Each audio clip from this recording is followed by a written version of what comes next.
All right, what do we got going on here today? We're doing one of them videos where I give you my opinion because it's better than everybody else's about something else out there on the internet. And today's video is going to be about SpaceX rockets. You know what? Is that actually happened? No, we're going to do KTM, man. If you're new to this is where I just kind of go through a brand and I tell you what I think just off the top of my head. No in great depth. We're just going to literally go through the models and I'll say this is what I think or what I don't think.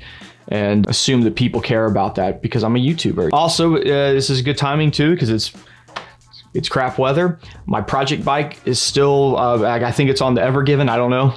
It's a weird time if you're waiting for hey, comment below if you're waiting on something like a bike or some major parts to show up that are just delayed right now. So we'll do this. KTM brand. It's been around for some time. Stands for keeps taking your money. I mean, they're a fun brand. You know, I've always stuck to the big Japanese 4 for my motorcycles, but this is probably the most tempting brand. If I were ever to switch, it would probably be to a KTM. You know, they come from old Austria. You think of Austria, you think KTM, Arnold Schwarzenegger, Hitler, you know, the normal. Also, there's a better version of this video on Patreon. It came out earlier. That's what we do. It's not to be a jerk. It's just because, you know, we got to trim out some of the edgier stuff, you know, for the public viewing video. And yeah, it's not fun. But we have a Patreon version. It's just $1 a month and you have access to everything, all the backlogs, supporting me and my family. And you can join me in the Discord, which I'm in here right now, chatting with some people in there. We have a fun bunch in our Patreon Discord. All right, anyway.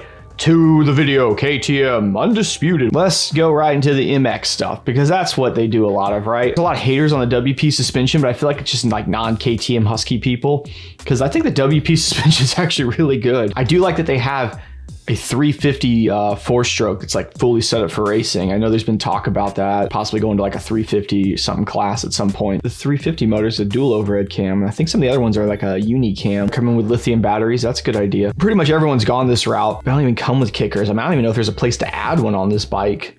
Usually you can see the little plug. You know, they just trust the electric starts that well now. I mean, that's good. So I actually worked at a KTM dealership back in 2008, like when the 690s first came out. Like the EXCs had electric starts on them.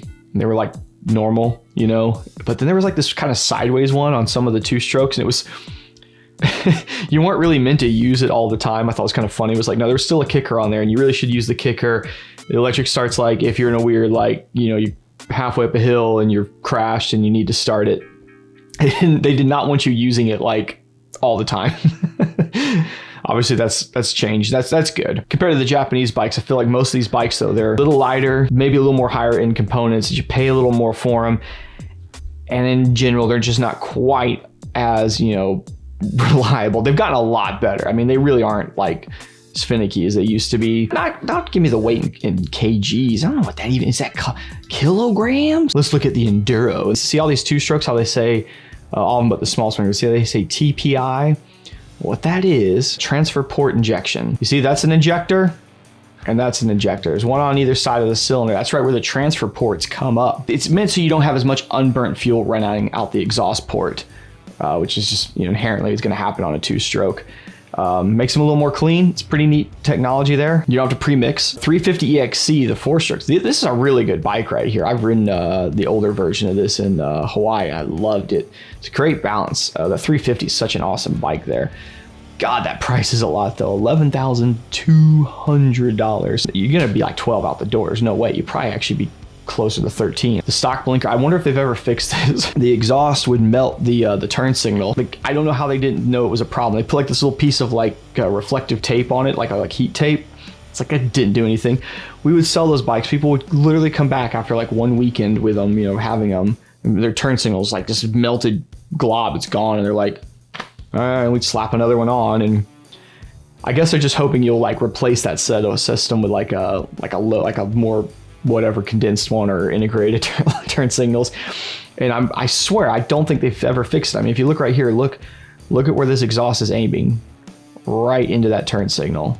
That's gonna melt it. Yeah, funny thing though with these EXCs, they're all state legal over here, and I don't think they ever had to put a catalytic converter in or anything. And it's not like I wonder if it's just like production numbers or something weird. Maybe they don't sell as many, they can get away with it. But if anyone knows, let me know. I'm not sure how they sell these things like that. 350 version is like, you know, 11,200. If we jump all the way up to the 500, it's 11,600. So it's only a few hundred more for the 500. I think a lot of people would say, oh, just get the 500, but those 500s are a lot of bike, and they definitely have a lot more, you know, shake to them, I can tell you that. Probably go with the 350 myself. Cool bikes. I mean, definitely a great candidate for building into a supermoto as well. What about the Erides? I've ridden a bunch of the Zeros.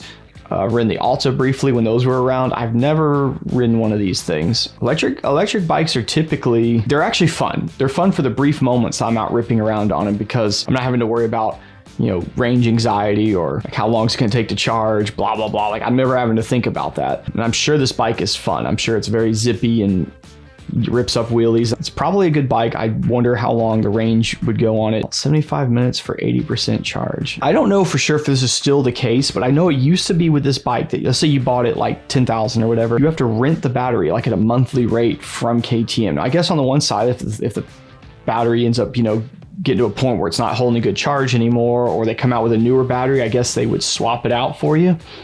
But I did find it kind of weird that like you didn't actually buy the battery, you rent the battery from them. Maybe they're thinking in time there'll be like an exchange system, like they'll have them everywhere, but I don't see them developing or working on that. I believe you can just yank that thing out and put another battery in. But I know on all the other electric bikes I've ridden, I've been able to cause them to like thermally limit the power really quick, because you can it's not the motor or the controller. I mean, those get hot. It's like the battery. The battery gets too hot and it reduces power.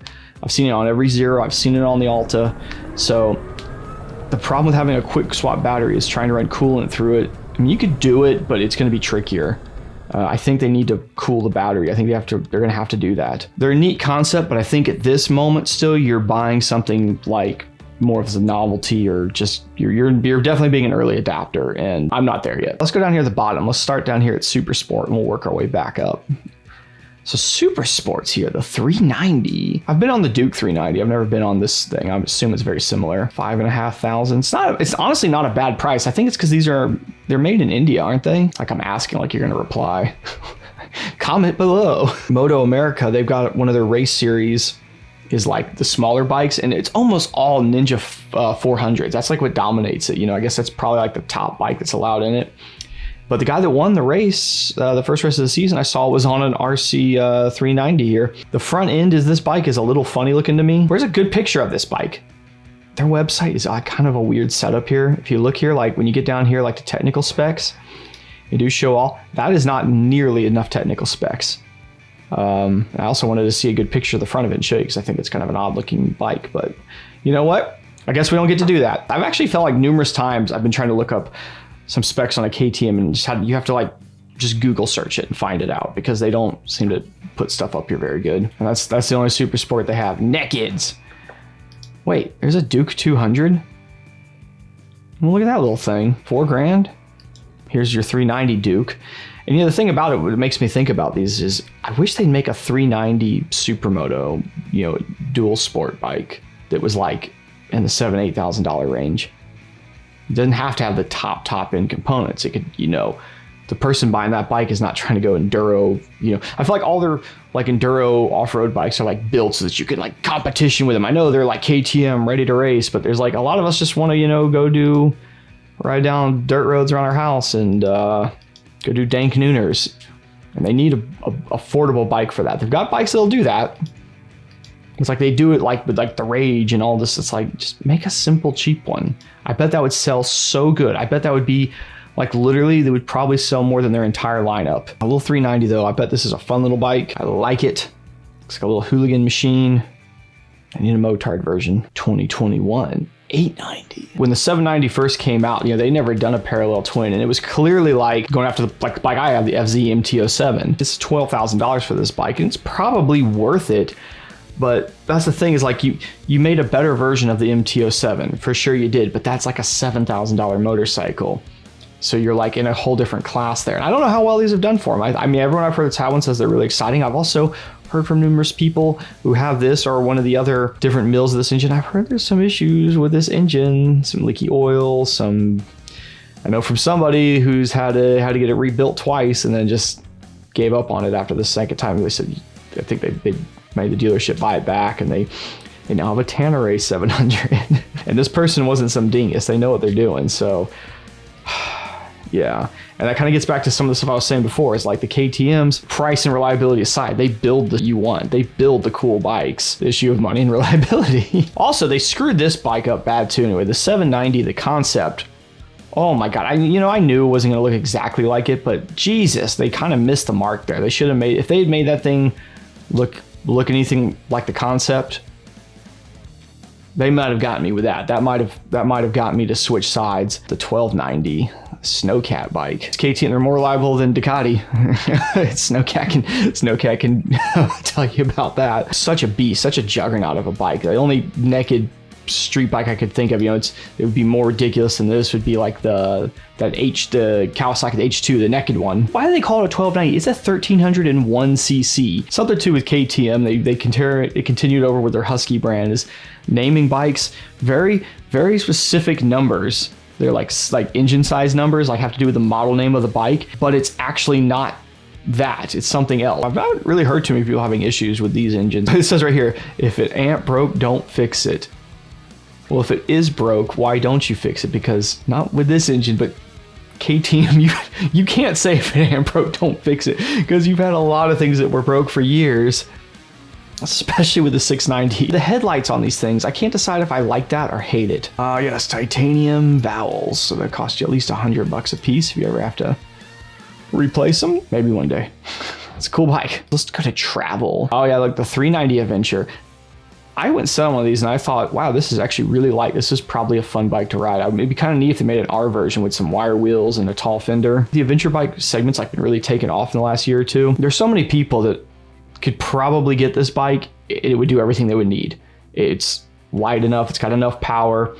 It could get the job done. $6,400. I think it's cool. I think it's a neat idea. I think they should take this exact setup right here and build that Supermoto I was talking about. Throw 17s on this thing, change up the back tail section here, put a long seat. You could even keep this whole front part exactly how it is. This is like fine. It's a little odd for Supermoto, but if you didn't want to change this plastic, I guess you could get away with it. Get rid of this big front end, put like a dirt bike light on here, high fender, blah, blah, blah. You guys know the concept. Most of the work's already been done.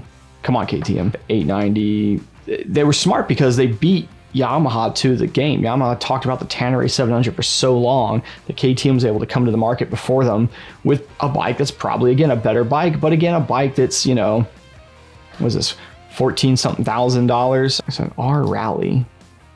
I guess it's a better version. It's $20,000 though. You could buy that, or you could buy a Tanneray 700 and one for your friend. Yeah, they beat Yamaha to the market with it. It's probably the better bike. But the price, especially with this one, this is an extreme one, but the price even on the normal one, the Yamaha's more affordable, and I think, yeah. Also, the thing with the gas tank too, it's got this gas tank that's down low, and I've heard that actually works pretty good. Like, it makes the bike feel lighter because it's holding a lot of the weight down low. I think that's a really cool idea. I can tell you from someone who has a very wide adventure bike down low because of the stunt cage I have on it. See, the argument I've heard people say is, oh, well, the handlebars are still wider, so if this fits through, then the bottom fits through. The earth don't work like that, man. There's a lot of times you have things coming up and getting wider, going between rocks and stumps. I hit my cage on things constantly. Just because your bars fit through something doesn't mean you're good to go. It looks like they used to have the 1090 and the 1290. It looks like they got rid of those now. Now you just have the 1290. I think the 1290 is real cool. I like that the 1290 actually has like a 2118 tire setup on there, because usually the bigger, CC'd adventure bikes, not all of them, but most of the bigger CC'd ones, you end up with like a 1917 combo. Let's look at Supermotos, because that's my favorite thing. I saved that one for last because I like the motards. And first, let's look at the 450 SMR. A race bike, a factory race bike. Supermoto in the USA, there's definitely people that are into it, but I don't think it's enough to justify selling a factory Supermoto model. Now, 690 SMCR. Oh, look at that picture right there. That's a cool picture. They know what they got here. This is a cool bike. This is tempting, especially after having an XR 650R. It's like, where do you go from there? Did I pull the trigger on it? Did I finally order one of these things? Patreons know. The bike is $12,000. And everyone will always say that these bikes are too expensive. Yeah, it's a bit heavy, it's a bit expensive. But you're getting like a 70 horsepower single with a wide ratio 6-speed, a factory slipper clutch, hydraulic clutch lever, Brembo 4-piston caliper on the front. Really good. That WP suspension's good. Factory tubeless system on there. If you were going to have one bike to rule them all, like, you know, just have one bike in your stable, it could easily be one of these, or even the Enduro version. They've done something with the balancing on it. It's not as vibrating as the old ones were. The oil changes are kind of a pain. There's a lot to do, but it's 8,000 miles. You're getting a lot for your money out of this bike. However, I don't think they're super unreliable. I think they're pretty good, but they're not perfect. Little things here and there, more so than you would have if you bought a Japanese bike. Little oil leaks, some electrical issues. I've definitely heard of people having issues trying to get the dealership to cover certain things. It's enough to still be really tempting. There is something, though, very interesting I found out recently about this bike, particularly has to do with the engine. So you have these pretty long oil change intervals, right? Pretty cool. But guess what you also have to do every oil change? Adjust the valves. I was shocked when I heard that. And you know what's crazy is they redid the whole head on this bike, you know, when they came out with like 2017 and up 701s, and I think the 19 and up 690s. For years, they had this issue where the rockers would go out in it, and you'd have this rattly rocker. It would leave you stranded in the middle of the desert. Ask Riding with Tom. They just couldn't get it right. They would come out with like a new generation, even like revise things in the engine, but they keep running that old head. They finally redid the head, and I think they've nailed that issue down. So they redid it, but you still have to do the valves every so often. I mean, I'm shocked that it's that much. These are shimmed valves, and you have to like pull the air box in the fuel tank. Well, I guess the fuel tank's in the back. You have to pull the bodywork off and the air box to get to it all. For the price of this bike is, and how they've seemingly got a lot of their stuff figured out on it, that's so stupid to me. Also, if you crash on a wheelie, it might catch on fire. Gas tank is in the back. Man, this bike is tempting. Nothing's perfect out there. Do you think the 690 is worth it or no? Do you have one? What's your experience with it been? That's my thoughts on KTM. I hope you guys have liked this series so far. Give me your suggestions for what brand I should do next. I did pick this one because a lot of y'all told me to do KTM. Remember, there's a better version of this video over on Patreon.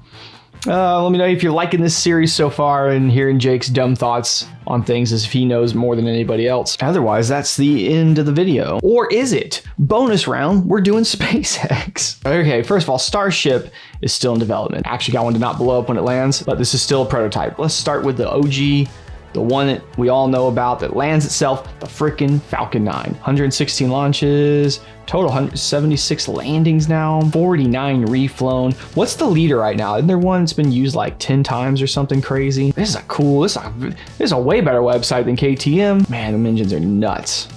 You know what's cool about those things? Even one engine makes too much thrust when they come down to land, so you have to start it at just the right time. If you start it just too early, you'll start flying back up. Wild stuff, man. They get the fairings back, they get the first stage back, they even get the capsule back, whether it's just a Dragon caps like a resupply or a crew. You don't get the trunk part of it back, and you don't get the second stage back, and that's why they're trying to build the Starship so they can get all of it back.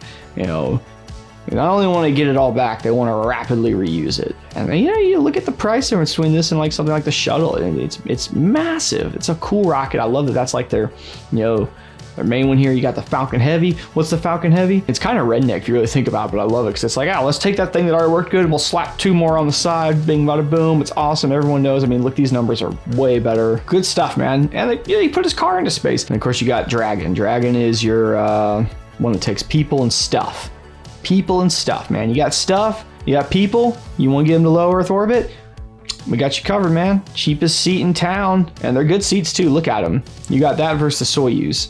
That's a way better seat. As a taxpayer, you should like what they're doing because, God, everything is too expensive and takes too long. When these other companies have just got fat and lazy with the money they were getting. ULA is a huge waste of money as far as I'm concerned. How cool is it you can test a second stage like this? Because it's got sea level engines and it will have vacuum engines when it's fully ready to go. That's wild. Yeah, man.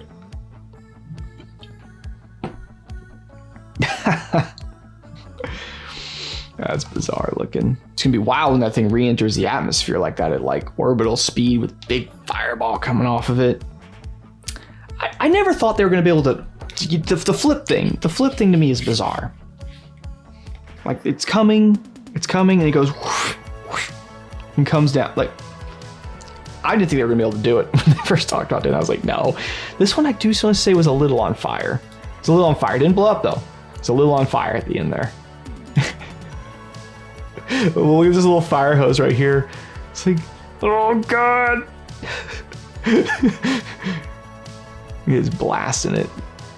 Oh man. Okay, that's the real end of the video now. Thanks for watching. Later.